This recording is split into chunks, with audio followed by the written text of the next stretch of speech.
Okay, Sam. Well, today it's going to be completely different because I don't think I've got any of Margot's stories to tell you, but I've got some stories to tell you that have happened to me and Robin.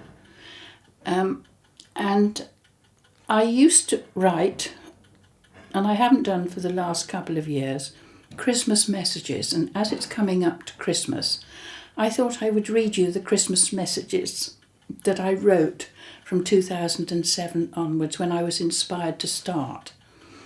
It just came about one day, and I was sitting there nearing Christmas, and I suddenly thought, I want to write. And so write I did. And so write I've been doing ever since. But I thought I would also tell you some stories about where I went to in Ireland and things that happened over there when Robin moved there. And the first story I'm going to tell you about is his actual move. I can't remember where, it must have been in the summertime, but I can't remember the actual time it was. He'd ordered the big lorry to take all the furniture.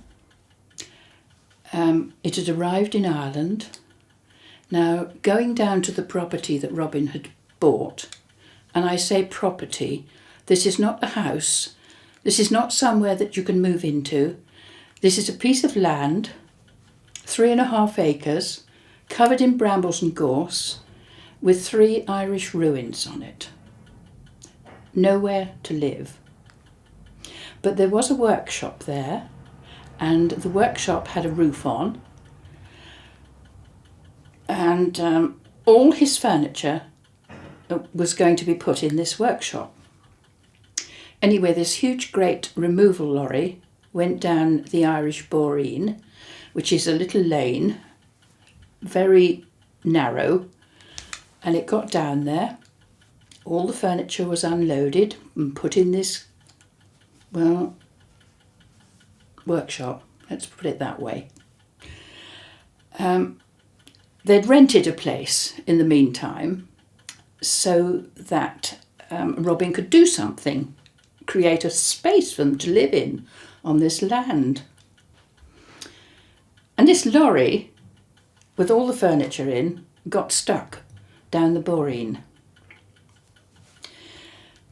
Just down the road there was a quarry, and Robin managed to get the owner of the quarry to bring one of his huge great lorries and haul this furniture van up the Boreen and away.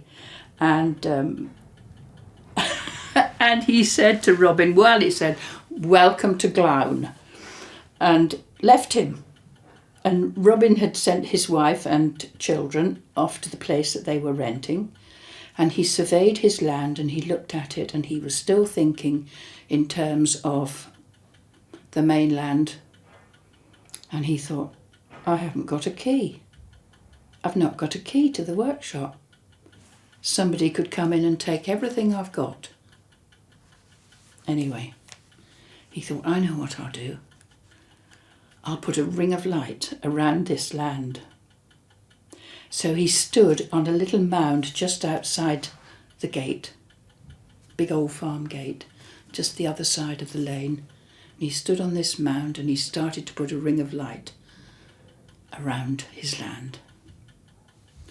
And suddenly this booming voice said to him, you have no need to put a ring of light around this land. This land is protected by the angelic realm. And he said I seem to remember him saying to me he was absolutely shocked by this. But anyway, this land was under Mount Gabriel, land of the Archangel Gabriel. So that was his first introduction to Ireland, that he knew that his land was sacred. And he continued over the years to turn the workshop into living accommodation. And he made a mezzanine floor in it at either end. one end had his bedroom in, or the children's bedroom, no, his bedroom, that's right. And the other end was for storage. Anyway, my sister and I used to go and stay there. Helen, his wife, used to come over to mainland to work, to earn some money, because they were pretty broke at the time. So she used to come over, and my sister and I used to go over and stay there. Well, we used to have to sleep in the mezzanine level, and Robin would sleep on the couch or a roll-up bed or something down in the living area. But there were no stairs to go up. We had a ladder. This was in 2005, 2006, around about that time. So my sister and I had to go up and down this ladder to get to this, and we used to sleep on a mattress on the floor up there. It was very comfortable. When it rained, it was pretty noisy because it had a tin roof and a tiny little window at the end. But if we wanted to spend a penny in the night, we'd have to come down this ladder with Robin sleeping there, and go up this ladder again. It was great fun, and we loved it. It didn't matter to us. We were used to roughing it anyway. Anyway, one particular time we'd gone over, and Molly was still in nappies. So that's the youngest child. So she was still in nappies, and we were looking after her. And my sister was trying to put a nappy on her in the morning before breakfast. So she said, "Can you hold this child, Carolyn? She's wriggling all over the place." So I held Molly down on the settee. Sue put the nappy on, put a pair of dungarees over the top of it, and popped her in her high chair.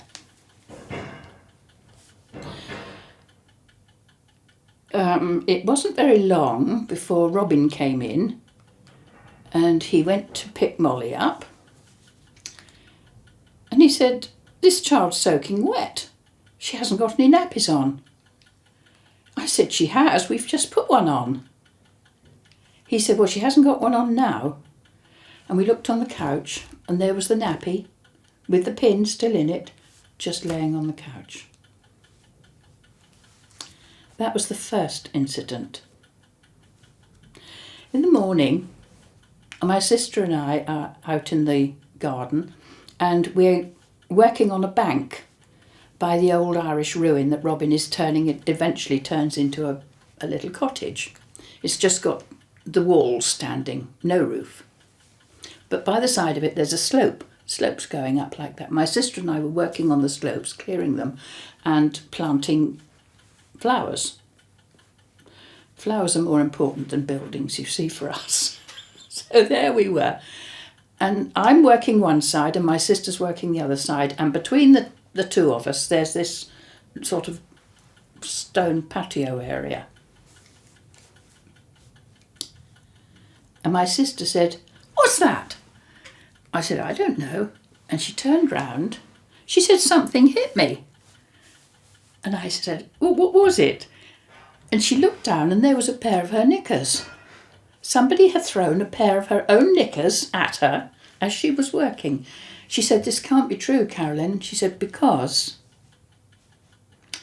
all my clothes are in a locked case in the cottage,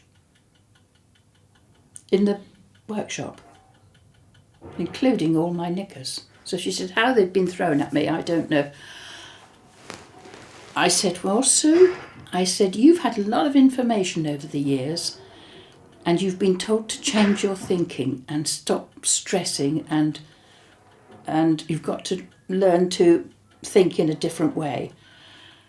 And I said, "We've already had an incident with nappies." I said, "We've now had an incident with knickers." I said, "This is telling you not to get your knickers in a twist."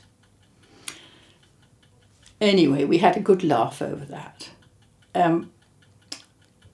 And Robin had some of the land cleared and levelled by now. And he had decided that he was going to... I said to him, I said, "Why don't you put a stone circle on your land?" So he said, no. He said, I don't think I will. He said, there's enough rocks here anyway. And the digger man who had come, he had dug out these huge rocks out of the land. Anyway, he decided to do this. But the day that we were doing this planting business, the digger man was also working. And he said, Robin, I can't remember the exact sequence, but what happened, he was in bed at night. That's right, it was the night time, the following night. He was in bed and he was looking out of his door of the workshop, and it's a glass door, and he was looking up onto the land, and he could see 3 dark shadows up there, and he thought, oh, that must be trees.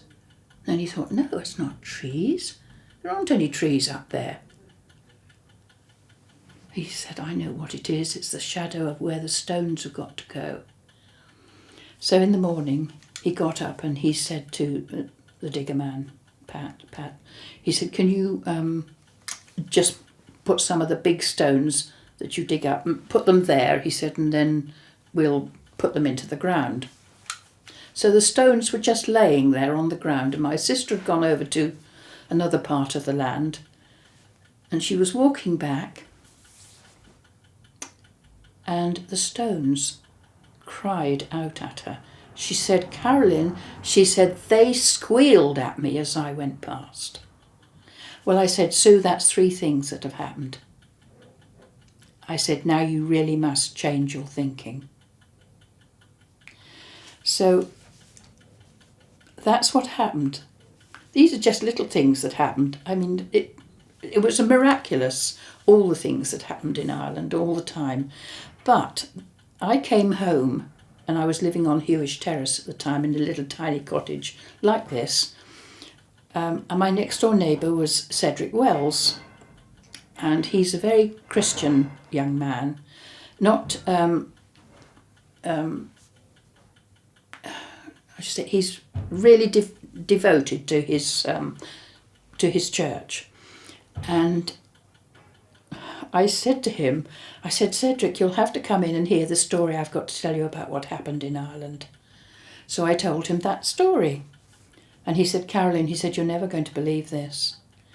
He said, I have just been to a Christian gathering down in the West Country. It was a big gathering. He said, and there was this wonderful song. He said, and it keeps running through my mind. He said, and it was all about, if we don't worship our God, the very rocks will cry out. And that's exactly what had happened to my sister. The rocks had cried out to her. I don't know the answers to these things, but I just know they happen, and I accept that they happen. So that was just one story, or 2 stories that happened when I was in Ireland. I find them amazing. I find them uplifting, and very joyful, because they make you laugh. And they remind you that, you know, what's real about life, and it's about the land, and it's about the Creator. And I have got here,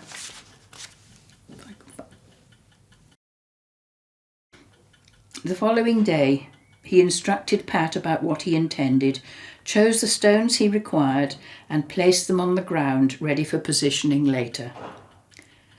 They were to be 7 feet apart in triangular formation. He was given the instructions. They were lying on the ground, and Sue happened to go past them, and as she did so, she heard the largest stone squeal, and another sign for her to think of. In the afternoon, 3 upright stones were placed as Robin had visioned, and in the middle he intuitively knew he had to put a large, flat stone. I instinctively knew it to be the altar stone for the sacred space in the centre of the triangle. And later he mentioned that the power in that space was exceedingly strong. And in Exodus, in the Bible, chapter 20, verse 25, it said, "And if you make me an altar of stone, you shall not build it of hewn stone, for if you use your tool on it, you have profaned it." And this was a stone just taken out of the ground, unhewn, and he put it. And he said, I wrote here, "After I left and returned to the island, Robin was very ill, and on going into his healing space, he was told that he could no longer ignore the voice of channeling, as he had for the last couple of years, and that he must channel once a week." He said it's not necessary for people to be there, as it is for the land and the earth. And he was still testing and asked for a sign and demanded that his illness be removed, and it was immediately. And I said about telling Cedric, telling him about what we'd done and seen, and about the very rocks crying out if worship was not given to creation and the Creator. The rocks did indeed cry out, as my sister heard, and Robin was told that he must channel for the very earth itself, which is the creation of the Creator. Beautiful, beautiful. I just put, oh, the gifts that are on offer if we venture in our minds to ask for them.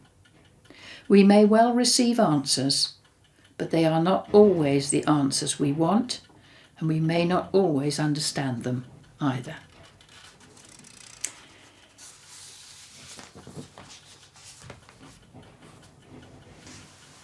So that was that little story about synchronicities. Now, another little story I'm going to tell you is something that happened to my husband.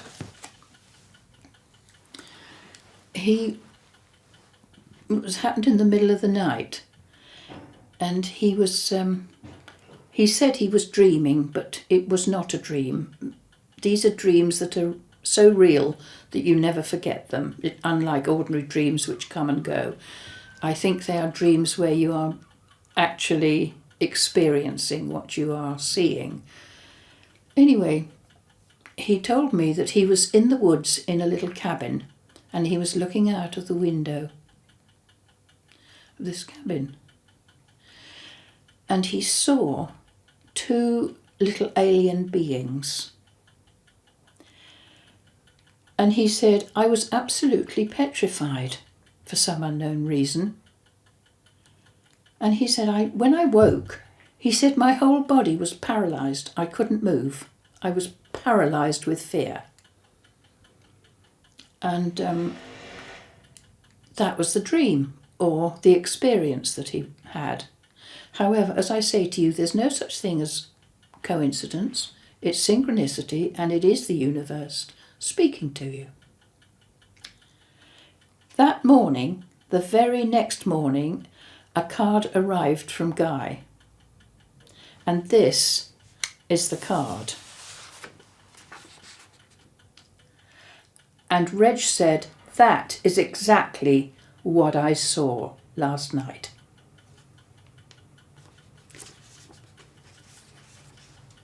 Just another story of synchronicity. Yes, two little beings had visited Reg. However, as I told you before we started, years ago in 2007, I started being inspired to write a Christmas message. And as it's getting near Christmas today, I thought I would read my Christmas messages and hope people will enjoy them. I started in 2007, and I think I might have finished in 2019. 17, 18. I don't think I've written one for the past couple of years. However, I thought I would read them to you, and then I would tell you another synchronistic story.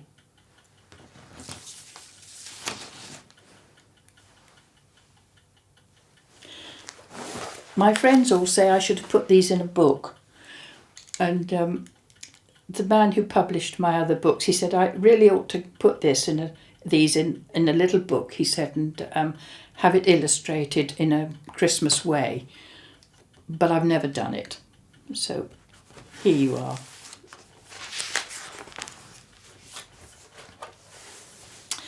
This,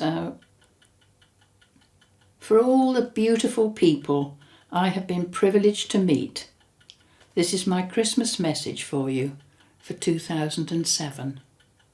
How long ago that seems now. Today is the beginning of Advent. What does that mean? Adventure comes to mind, and this is the time of the greatest adventure of all, the time of the great festival of light, coming to remind us that even at the darkest time of year, when we have the shortest day here in the Northern Hemisphere, that the great light of the Christ is always present. Christmas, Christ Mass, when the Christ is with the mass of humanity. The Christ is not a man. The Christ is a power, a dominion that is born of the Father and available to all the children of creation. The Christ Mass is a time of remembering our origins in the glory of creation, when we were only spirit and sang with the morning stars. In our humanity, we have forgotten this, and Christmas is the time to rekindle our memories of being one family in the Christ light, to recall that we can never be separate from the power of love that emanates from the sphere of the Christ, the Son, the light of the Creator. There have been many in whom the power of the Christ has been manifest and demonstrated to the mass, but sadly and in ignorance, mankind has not understood the message. How many have said, "Love is the answer," and how many and how few listen. Love draws close to this little sphere known as planet Earth when Christmas is celebrated. But today it seems that love means a great show of material wealth and showering children with ever more presents they have no real need for. We are all children, and the only gift we need is the gift of the present. That is the gift of living and loving in the now. And if you add a K to that now, you will know this to be true in your heart. So open your heart this Christmas as you open your present, and give all of yourself freely to whoever comes into your life, because they assuredly are your brother or sister in Christ. We are all the children of God, the Creator, no matter what religion we feel we need to support us when our faith cannot. Have faith in yourself and your Godhead, and join together in unity with family, friends, and strangers who come to your door for sustenance, be it of the body, the mind, or the soul. Give your gift with the graciousness of the Spirit that dwells within us all. God bless you all, and may you recognize the angels in your life, in body and in spirit. Those in spiritual form draw very near to us now with their messages of hope as we celebrate this great adventure of Christmas.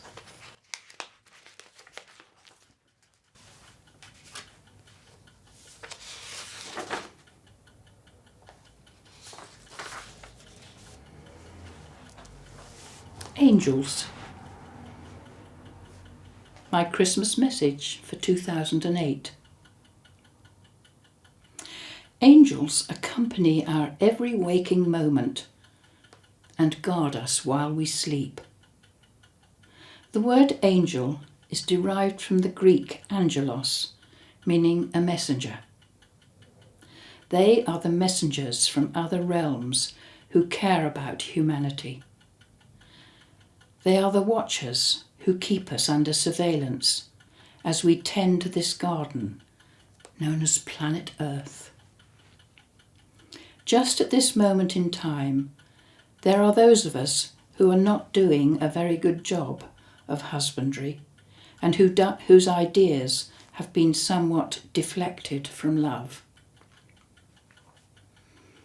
This has been noted by the recording angels of the great angelic host, with the result that many signs have appeared in the skies, the orb phenomena, and upon the earth, the crop circles.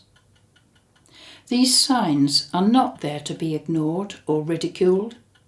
They are there for a purpose, and it is time to stop burying our heads in the sand, hoping it will all go away and everything will be the same as before. It will never be the same again. It is time to open our eyes and ears to the voice of the universe. This is no longer the prerogative of the mystics, magi and seers, because we can all hear the voice of Mother Nature in the storms, the floods, the volcanoes, the earthquakes and tsunamis. Will we listen to her cries, or will we continue to desecrate and pollute this fragile, shining blue orb spinning in space? There are big changes afoot, and this is why the angels are coming ever closer and taking on many forms that may appear strange to us. They are preparing the people of planet Earth for the Christing, for the great leap in consciousness that will herald the reign of Christ the King and an age of peace for those who hold love in their hearts for all. People all over the world are beginning to awaken to the subliminal messages of these signs. Children are being born with a different way of knowing. You all have them in your families.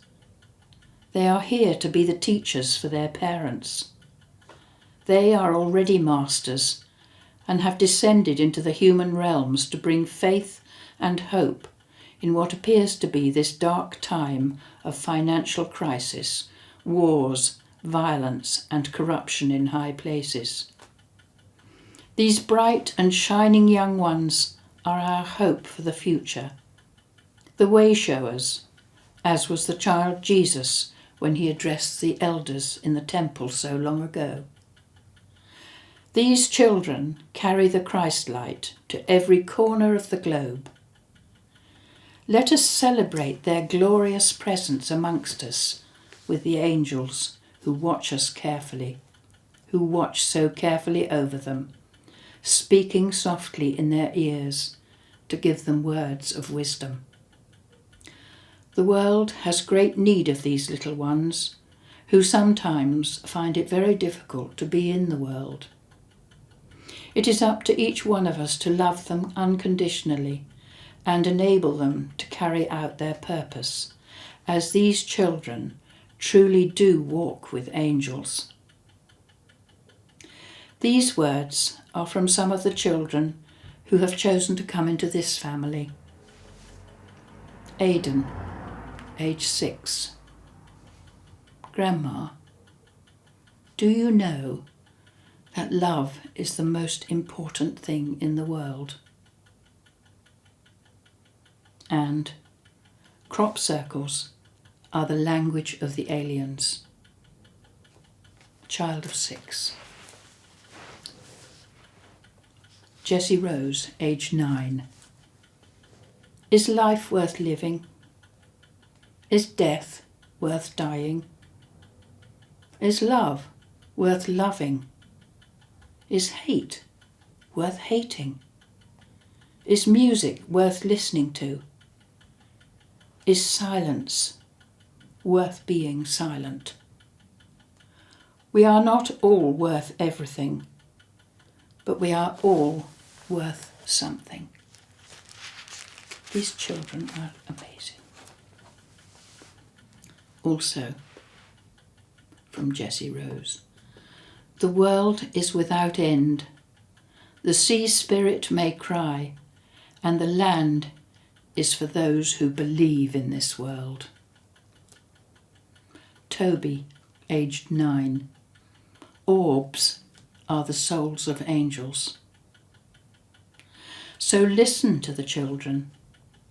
May you too be blessed with the presence of angels during this festival of light at the Christ Mass.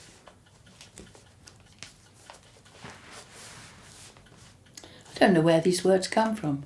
I just sit down and they flow into my head. The Spirit of the Wind, my Christmas message for 2009. I mean, the last one was 2008, and the things I was mentioning there it is so evident now, so evident out there. The Spirit of the Wind. The wind was once likened to the Spirit at Pentecost, when everyone present was given a great gift. The wind brings the gift of change, and that is what is required at this time of seeming crisis. Many of us have listened to the sound of the wind recently, but how many have wondered at the message the wind is trying to get us to hear? We are no longer able to perceive the gentle voice of nature because we have become deaf with the madness of the materialistic world we live in. There is no time to stand and stare. No time, because we are so busy rushing from place to place and have forgotten we are dependent upon our Mother Earth for our balance and our sanity. We are, like lemmings, rushing towards our own destruction. The wind has been howling at us here in England, bringing with it weather conditions which have led to flooding and mudslides, leaving devastation in its wake. How much louder will it have to scream to make humanity take a step back from the downward spiralling path it is intent upon treading? It is time for us to wake up and to listen to the message of the wind. When these terrible disasters happen, we are given the opportunity to share unreservedly with strangers, as if they were family, and a community pulls together in an unselfish way for the good of the whole. This Christmas, there will be many who have lost their homes, who are feeling at a loss because all their treasured possessions have been swept away with the rains and who are unable to realize that their greatest treasure is their heart, their living connection to the Great Spirit, God, the Creator, the source of all abundance, love and light. The Spirit is speaking to us through the voice of the wind, as it did so long ago, and we are having many severe weather conditions in an attempt to bring about the necessary change. The weather we have is a demonstration of the emotional state of our planet, which is very sick due to the continual abuse by the greed of man. Wars create so much devastation to nature in the areas where they are fought. Bombs are still being exploded inside the body of our earth. Oil is continually being extracted from the deep within her. She is blasted for just about every mineral that is financially viable. Our mother suffers for the relentless greed of the children that walk on her surface. Just how bad does it have to get to bring about the required change in humanity's thinking? Listen to the voice of spirit, the voice of the wind. There is a madness filling the hearts and minds of men who are in places of power. Do not give your power away to these people, for they do not have your best interests at heart. Maintain your integrity, stand in your own strength, and shine your love and light into the darkness of these times. Be a beacon of light. Be the star on top of the Christmas tree and help this shining blue planet to ascend into brilliance. We came from the stars, and it is to the stars we shall return.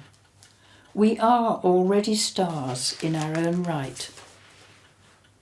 We do not have to look outside ourselves at role models known as celebrity stars, for that is the false world of illusion. Within every one of us dwells the divine spark, the star within. So shine the brilliance of your light into this world. Share it with everyone you meet. Judge no one. Radiate your love. And above all, remember you are a child of the Creator. As you become the star you are meant to be, you will learn to live at peace with yourself on this blessed planet that we know as Mother Earth, over whom the spirit of the wind moves ceaselessly, collecting data about how the children of Earth are treating their mother. Look kindly upon her, tread lightly upon her, and do not leave a heavy footprint for those that come after. We have to earn those balmy zephyrs and learn to be peaceful in order to hear the soft, loving voice in the gentle breezes overhead. Peace, be still, and know. Happy Festival of Light to you all. I can't believe these words are so apt for this very moment that we're living through now, and yet these are words I wrote in 2009. And yet it seems that we have been struggling for some time, but it's really coming to a head at this point.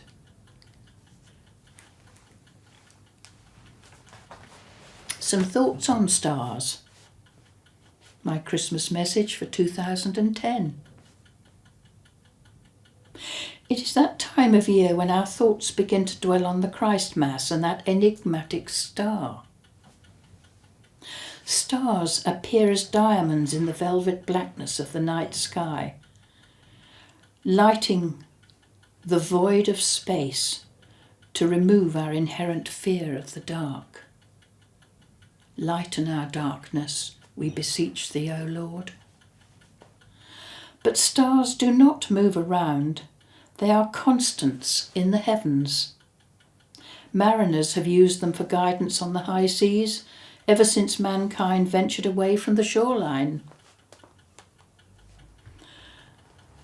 What was it the pyramid builders knew that is no longer common knowledge today?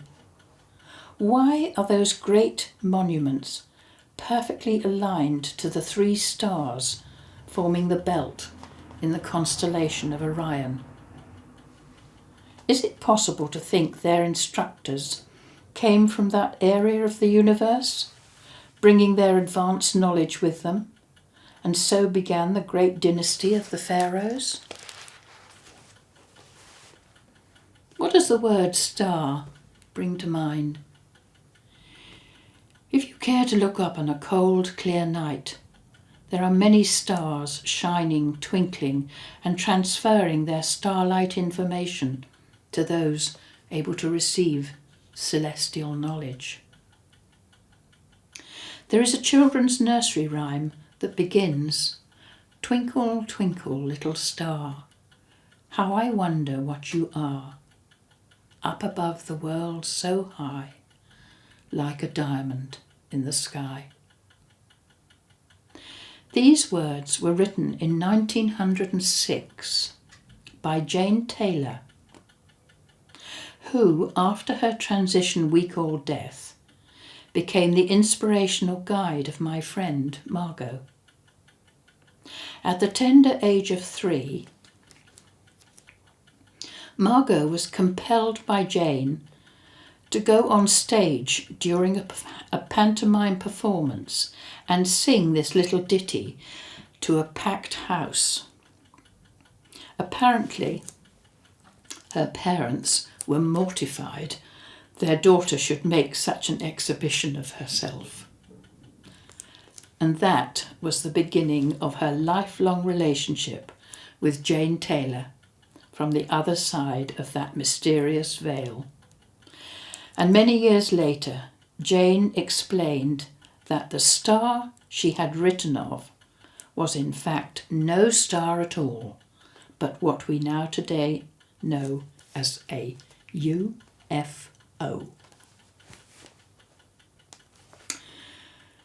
Why do we refer to our glittering celebrities as stars?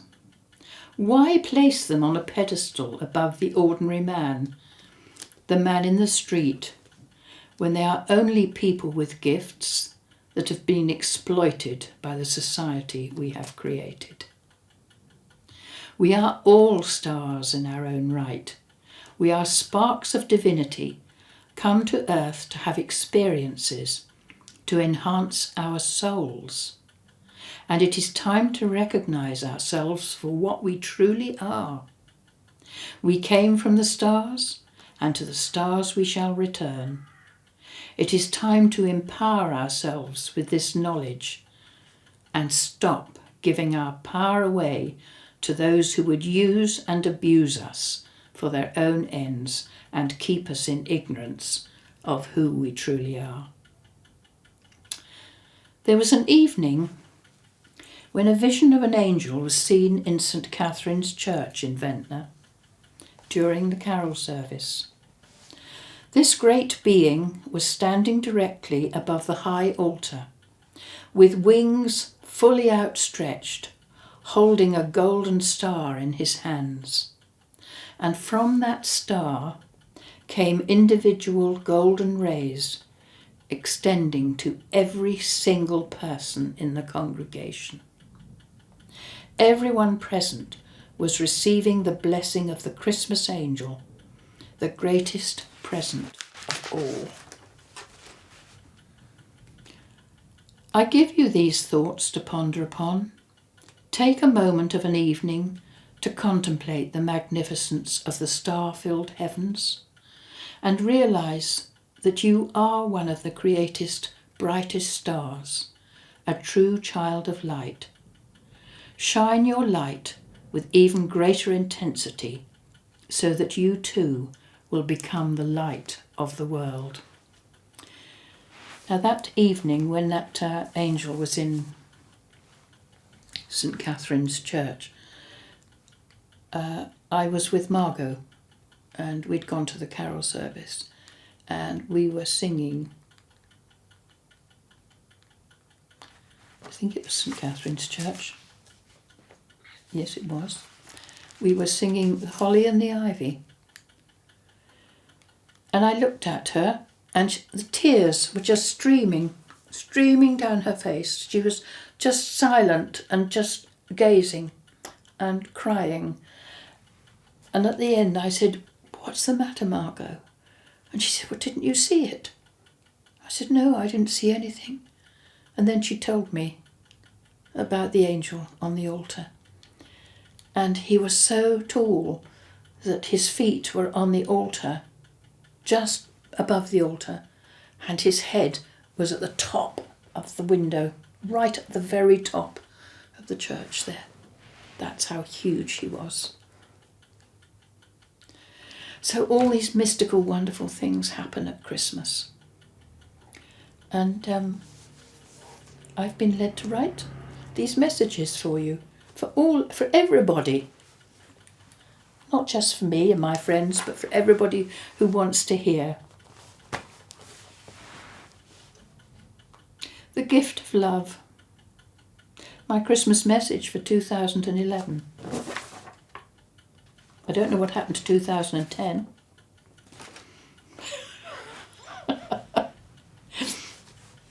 Perhaps that was 2010. Oh, it was. The stars were 2010. This is the gift of love. The tide flows in and out like the restless soul of man, in and out of time and space to enjoy a new experience, a new lifetime maybe, perhaps on earth or some other shining orb in the magnificent universe. So what has become of that enjoyment? The celebration of Christmas, the festival of light, brings to mind the idea of giving. Giving what, one might ask, in this material-oriented world? Have we become so blinded by all the world has to offer that we no longer know how to give the true gift? Has the material programming of the media been so successful that we feel obliged to buy into the bling and razzmatazz that drains our purses and burdens our souls? Love was the gift that brought light on our earth at a time of great darkness. This light has struggled against stupendous odds to be maintained throughout the centuries and suffered unbearable persecution in terrible form. Today there hangs a shadow of darkness on the lives of people caught up in fearful dramas being played out on our little blue planet, so strategically placed in our galaxy. But there is always light at the end of the tunnel. You are that light, that brilliance, that powerful being, that essence of love that radiates with your every breath. You are the breath of the Godhead, the source, the goddess. Be inspired this Christmas and breathe your gift of love freely wherever you may be. Your breath is your own tide of life, inspiring and expiring unceasingly as you act out your own scene in the play called Your Life. So let love be your inspiration and bring your gift of light to the world this Christmas tide.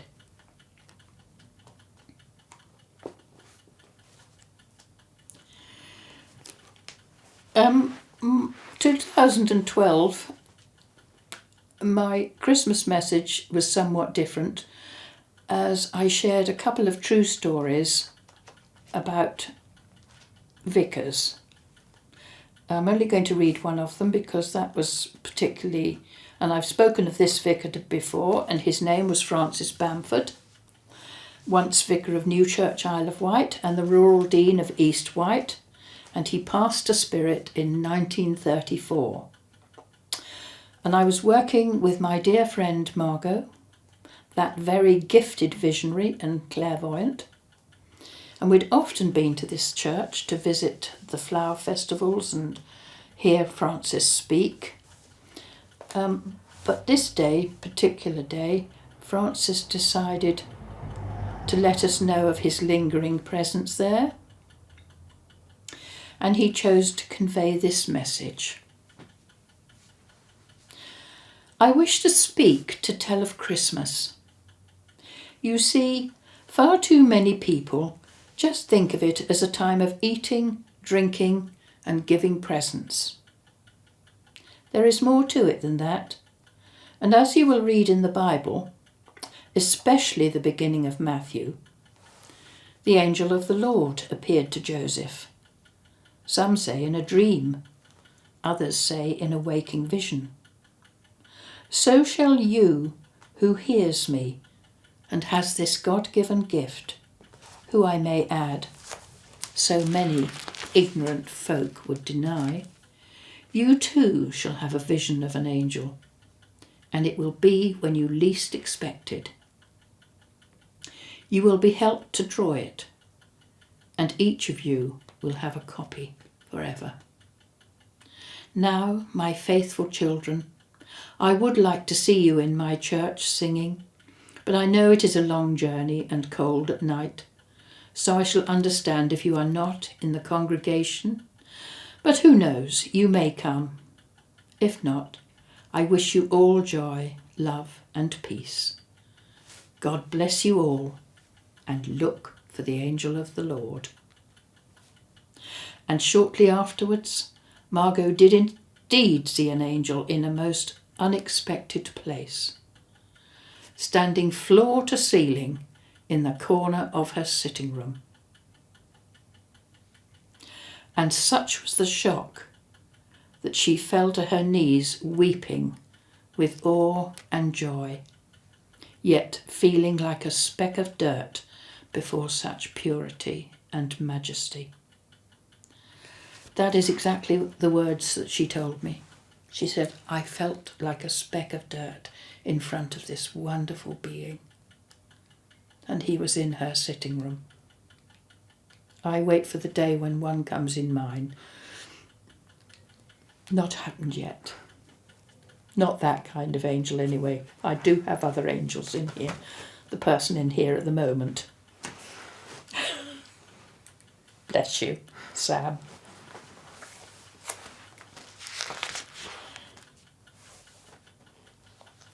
So that was the angel.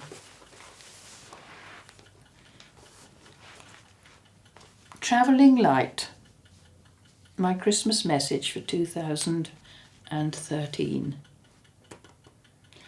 Travelling Light. Consider what those words could mean.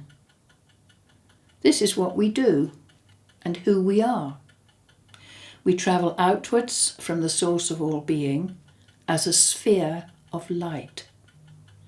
We are travelling light. We have taken a vacation and are exploring the cosmos. But along the way, we do what all tourists do. We collect mementos from everywhere we visit and add these to our luggage. Our light gets dimmer as we become immersed in collecting stuff. And we get heavier and heavier as we take on board more and more baggage. We become obsessive and begin to believe we need this and that, and then we will be happier. But what is really happening is we have lost sight of the purpose of our travelling in the first place. And when we satisfy our wants, we find there is always just one other thing we think we need, and then we will be truly happy. In order to remember why we came here, it is essential to simplify our lives. But by this time, we have been persuaded and programmed to think that we really do need material wealth to be successful and influential.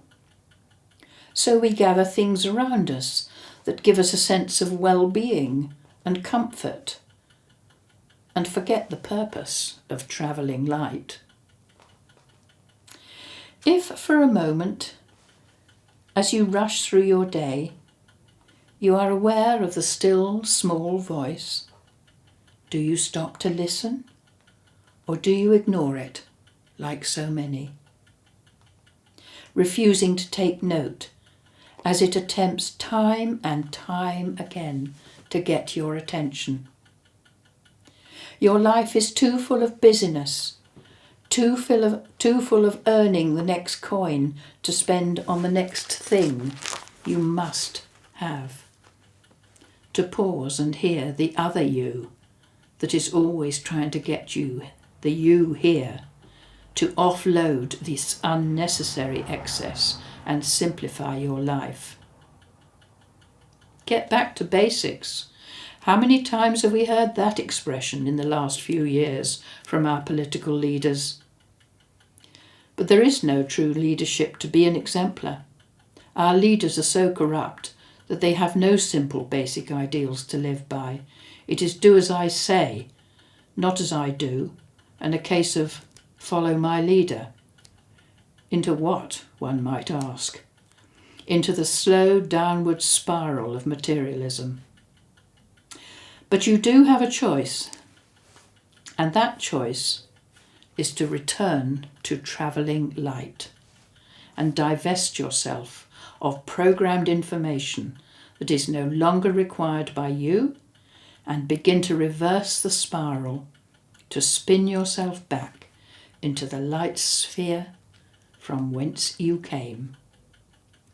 So during this festival of light, this Christmas, travel lightly, love unconditionally, and bless each moment, for it is a present from our Creator, and the only one we truly need. Here is my spin for Christmas 2014. There is spin on everything, so we are told. Whirling dervishes. Why do they spin and whirl? They do it because it is in the spinning that they know they are able to approach the unseen realms where knowledge can be accessed and used for the benefit of the whole.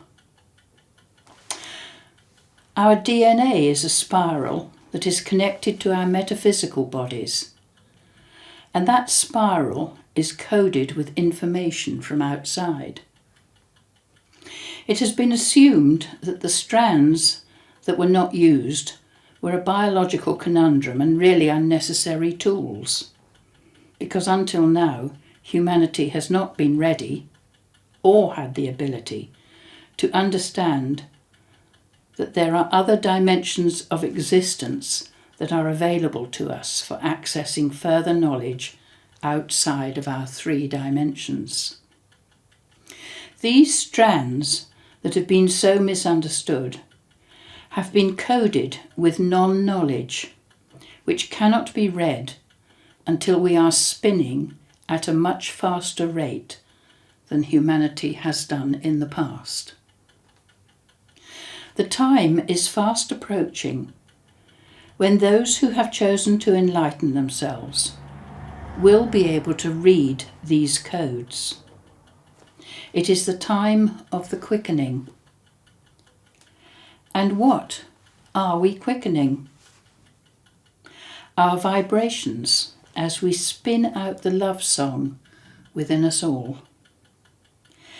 And as we sing and dance into a state of ecstasy, we shall meet and commune with those other selves who have so longed for us to open our eyes, ears and hearts to their presence in our lives, and we shall receive these gifts with great joy. And what meaningful, magnificent gifts they bring. The knowledge of who we are in truth, the reasons why we are here and where we are going. Those questions we have all asked ourselves, but ourselves have remained silent because we were not ready for the truth and not prepared to put the work in on ourselves for holding the Christ energy. Holding the Christ energy means change with a capital C. And humanity does not have a preference for change. It means stepping outside of the programming, outside of what is considered the norm, being out on a limb. And this is not a comfortable place to be, and we do so like our comfort. The Christ energy is not comfortable. Jesus certainly did not find it comfortable. In fact, it became very uncomfortable for him. The people around him did not find it comfortable either. It means challenging the status quo, and the moment that happens, life can get very sticky indeed. The Christ energy brings love into action, and love is all-seeing, all-encompassing. There can be no lying to yourself anymore, no deceit, no manipulation of others for your benefits, no secrets. Everything has to be revealed and open, especially your heart. You are very vulnerable, but your strength lays in your accessed knowledge, the gift of those other selves, those magnificent beings who appear in many forms, archangels and angels, the men from the stars, guides and guardians, ancestors and the kingdom of fairy, spheres of light and the new children on the block, the indigos, crystals and rainbows who have incarnated, carrying the Christ love energy to be a witness and example for humanity. These children have taken on the mantle of humankind for the first time, and they wear this cloak with difficulty. They have no understanding of how difficult it is to live with the lies and deceit of the world. They are innocent and have no guile.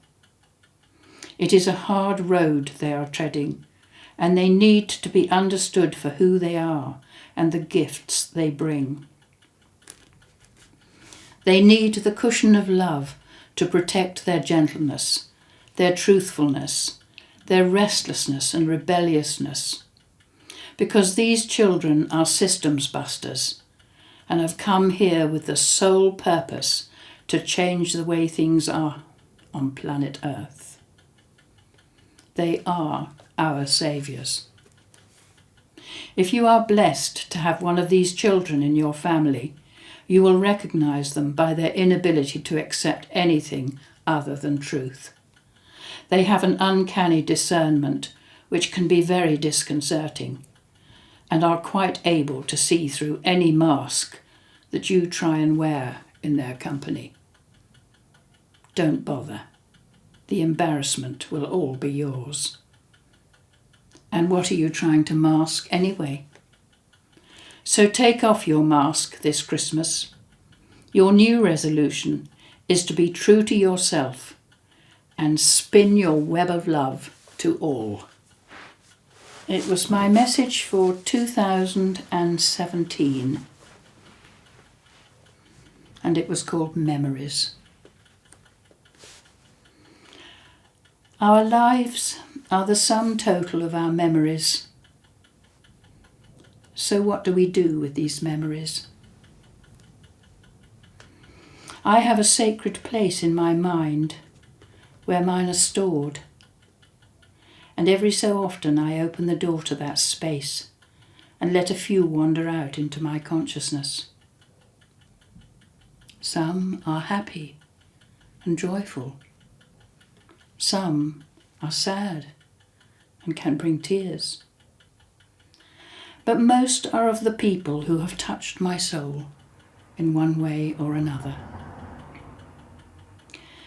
There is a shining light that connects us all.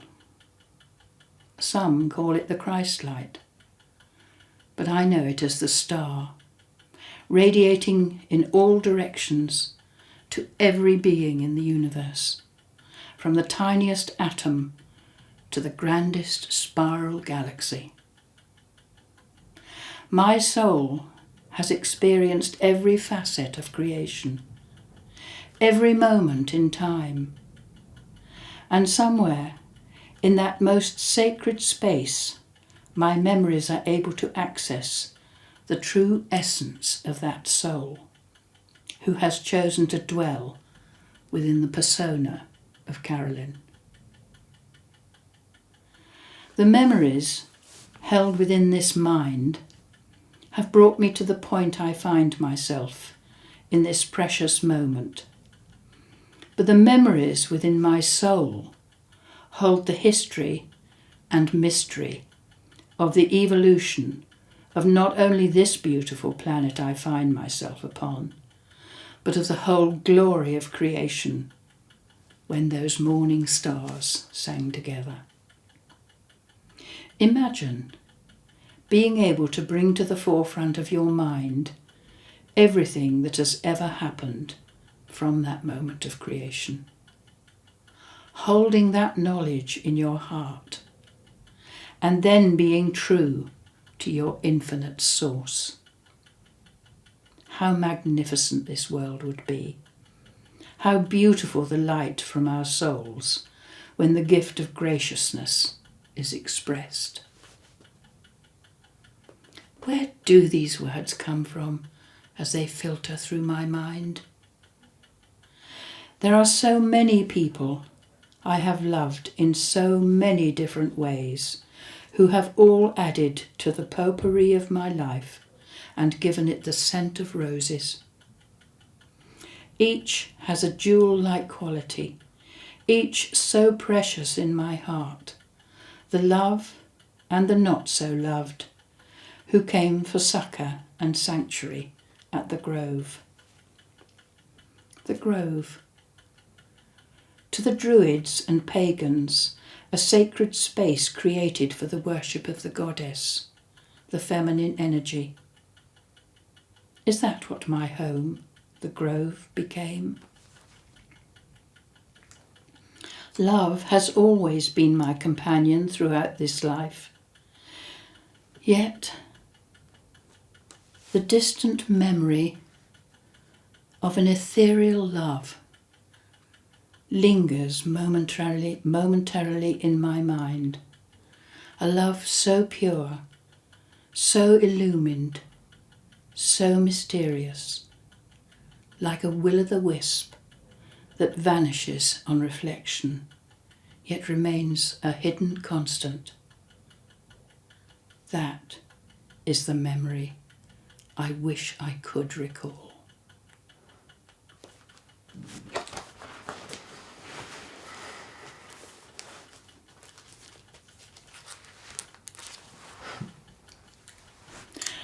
And I haven't got my others with me.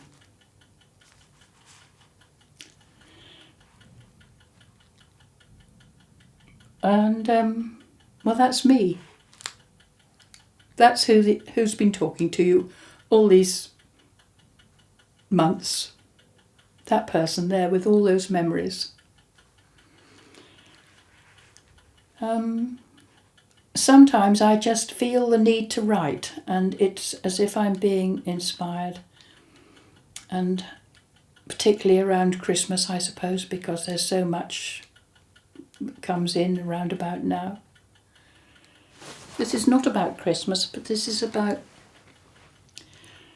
something that came to me in Australia.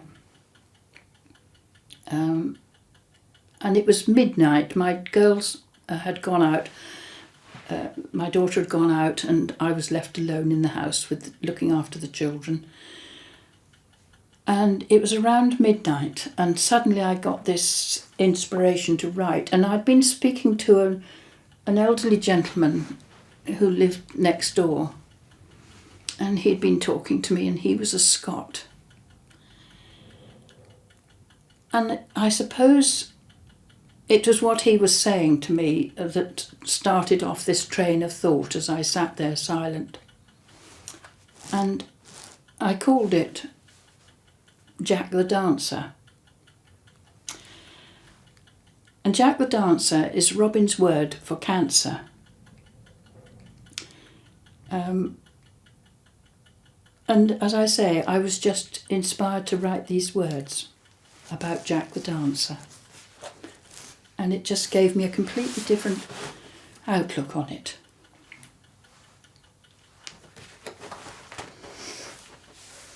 I wrote it in 2009. A contemplation on Jack the Dancer.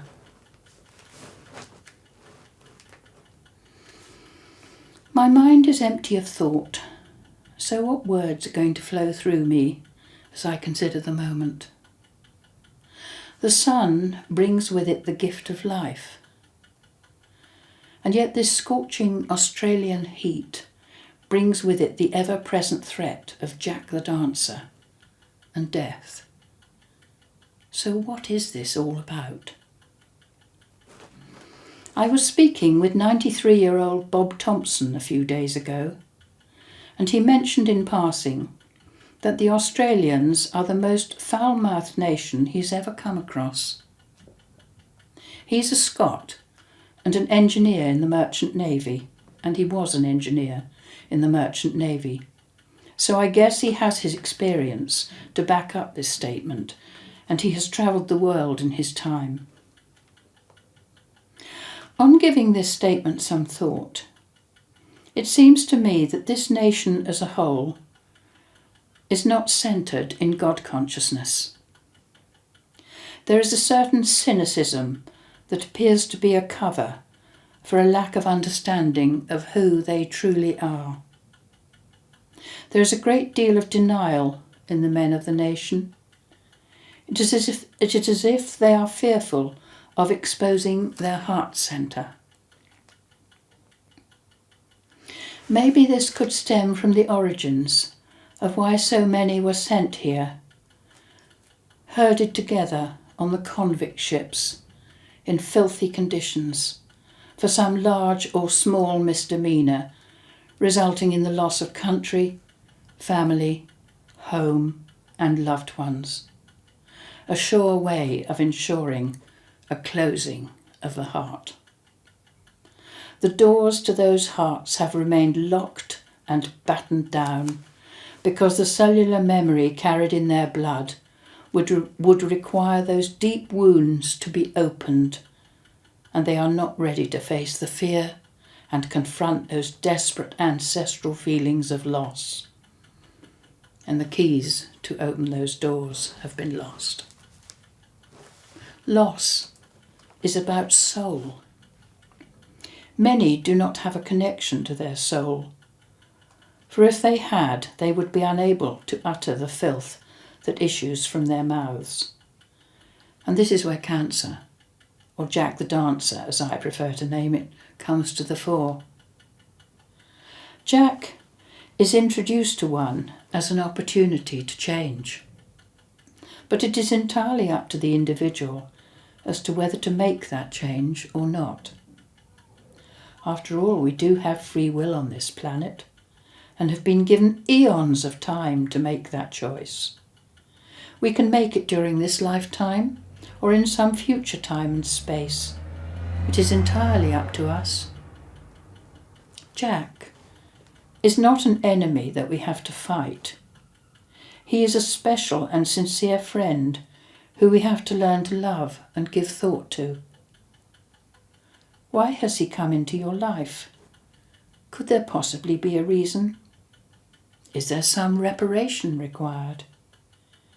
Is it time to begin assessing your life and relationship, particularly with your family? Your bloodline that carries the coding of everything that has ever happened in your ancestral line, right from the moment of your origins in the stars. Jack has come to turn your world upside down because you have strayed so far away from your original purpose. It is time to confront yourself or to go home. That is the only choice you have. None of us welcome confrontation, particularly with yourself, because there is one person you cannot lie to, and that person is you.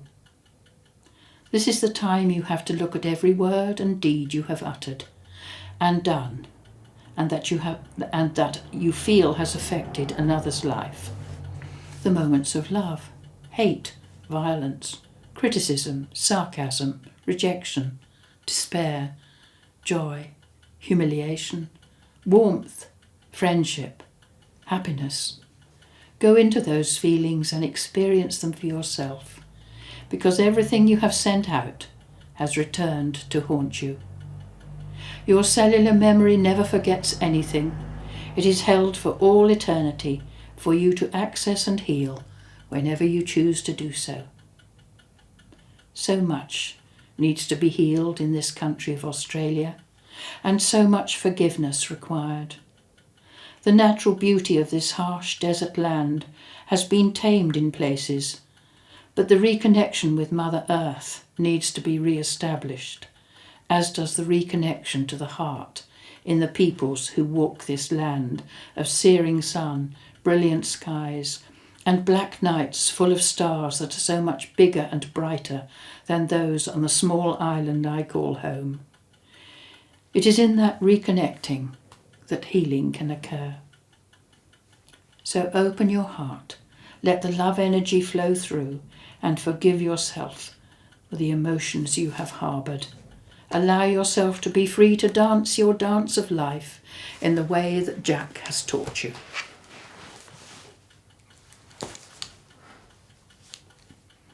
And that's just the way it came to me.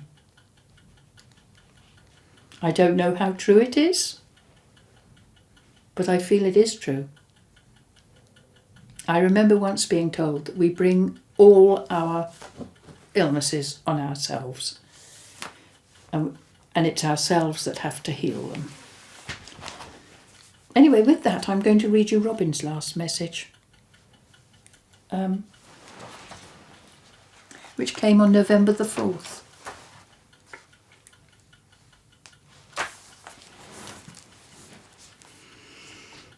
We are all on a promise from the gods of justice, providing the chance to stretch our soul and mind into a new framework of existence. Man is on a precipice, and he of all people must know that the time for judgment is over. We have gone the full circle, and a new curve has come to all those that have patiently waited. You, me, and all people must step aside from the frailty of fear and judgment and be counted for what we are, not what we once were. All the time there is a heartbeat, there is hope. Value what you have learnt. Become what you are. Be what you can be, and value all thoughts as an asset. Be aware that you stand very alone on a crowded platform, with little or no training in the art of self-reliance and spiritual sustenance. We, the powers that be, are your future, talking to your past about your present situation. In short, this is you talking to you about yourself, and nothing more or less than that. What is it that you have all come to? It is your crossroads and personal evolution and soul journey that requires you to be very present when you choose which road you take. A song sings a melody, and this heartbeat is met by millions of others that gather for the biggest choir in universal history. Bring your heart in line and pick up the hymn sheet that lays in front of you and sing in unity with all those that choose soul over fiction and fable. We are free all the time. The heart beats in unison with the God-given soul. The moment that is gone, your freedom erodes into dust and becomes a particle with no particular choice whatsoever. The firing line is in front of you, so duck the bullets and sing your soul out towards your new existence. Imagine for one moment that your house was in dire peril. Would you stand by and watch, or would you act to protect all that is precious to you? Wake up, children. Wake up yesterday, today, and your new tomorrow. The axis of truth lays in the heart of all that understands the ancient heartbeat that pounds in the chest, so it is heard. Time is long, but in truth it is now very short. Be love. Do not underestimate your uniqueness. Stand in light without shadow behind you. God bless and be blessed. The words of fortune stem from 1,000 voices, unheard up until now, today of all days. And with that, I close my book of memories, thoughts, and anything else. Have you any questions? No. I've left you silent today. Thank you, Sam. Thank you, Sam, for all you've done for me. You're very welcome. Thank you for sharing all of your information and stories and writings and Whatever. anecdotes. They're Well, wonderful. I think might be from now on I should be speaking Robin. I should be talking of Robin's stuff.